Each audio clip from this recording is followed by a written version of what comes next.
السلام عليكم. لو انت كنت من الناس اللي تقع في الجانب الاسود من البحر الابيض فانت متاخر ياما عن الجانب الفوقاني. الزمن عندك بالعكس يا مان، كله جايبها على الخامس وانت حالك يا حول الله راجع مرشدير، فاهم؟ فانت بتبقى عايش في الزمن الوراني، زمن العبوديه راجع لك بشكل جديد يا معلم. راجع لك تحت مسمى السعي وانك تعمل اللي عليك عشان ربنا يكرمك، وان ربنا ما يغضبش عليك ويزول النعمه من وشك، فاهم؟ هما بيقولوا لك كده. فانت كشاب بتبقى شغال 10 12 ساعه بمرتب ابن 60 ذئب، ويتقال لك انت هتتبطر وده كله اللي ماشي بيه واعمل بكده عشان ربنا يكرمك وبتاع، فاهم؟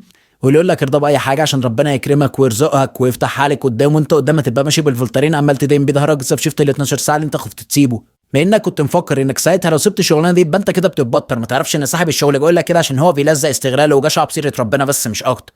فنرجع للبدايه، انت كشاب بتدرس مثلا فبتدور على شغلانه جنب الدراسه، فتروح تشتغل اي حاجه 8 ساعات 10 ساعات بقى مرتب 1000 ونص 2000، وانت بقى ساعتها تقول 2000 جنيه ده انا شابر على نفسي بيهم، وناس تقول لك حلو 2000 جنيه وانت شاب. بس هو ال 2000 جنيه ده اصلا انت بتقضيهم اكل مواصلات وكروت فك تكلم البت اللي ما تحبكش. وهنا تبتدي المنكعه.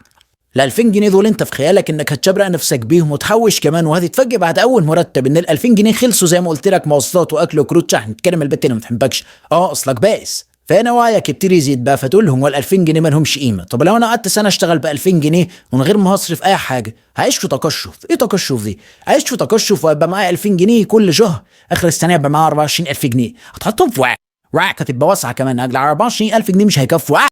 ده بقى لو انت شاب فهتتخرج مثلا من كليه، هتلاقي انك مش لاقي شغلانه بالكليه دي مثلا، يعني لو انت تبقى محظوظ لو لقيت شغلانه بالكليه دي، فتروح تدور على سفر، مفيش، ترجع لنقطه الصفر. لا صفر ايه، انت بتنزل بالسالب لانك اصلا كنت في الصفر. فتروح تشتغل اي شغلانه بمرتب اللي هو 2000 او 3000، فتيجي على حجر صاحب الشغل اللي قال لك شفت مش انت اتبطرت عليها اهو ربنا ما كرمكش. طبعا ده ملوش علاقه، بالعكس انت كده بتهدم في جسمك اللي انت بتشتغل شغلانه من غير قيمه في الاخر، وما بتتعلمش منها حاجه، وعمال تبوظ في حالك بس، تقضيها سجاير فبتبوظ الرئه، تقضيها سب ولعن فبتضيع اخرتك. فانت كده كده هتاخد فيها يا معلم زي الفيديو اللي فات. لو ما شفتش الفيديو اللي فات روح شوفه. فانت بالمرتب ده 2000 3 لا بتصرف على نفسك ولا بتشبر على نفسك ولا بتجيب حاجه لاهلك ولا هم فخورين بيك، فبتبقى عليهم وعلى نفسك. هنا بقى بتقف مع حالك وتتفاجئ اللي هو انت بعد ما اتخرجت وجيبك فاضي، يبقى عندك حاجه 20 سنه وجيبك بيلمع اكتر من قرعه جوارديولا، انت متخيل؟ وقتها بتدور على حل، مش لاقي. سفر مفيش، شغل عدله ما تلاقيش.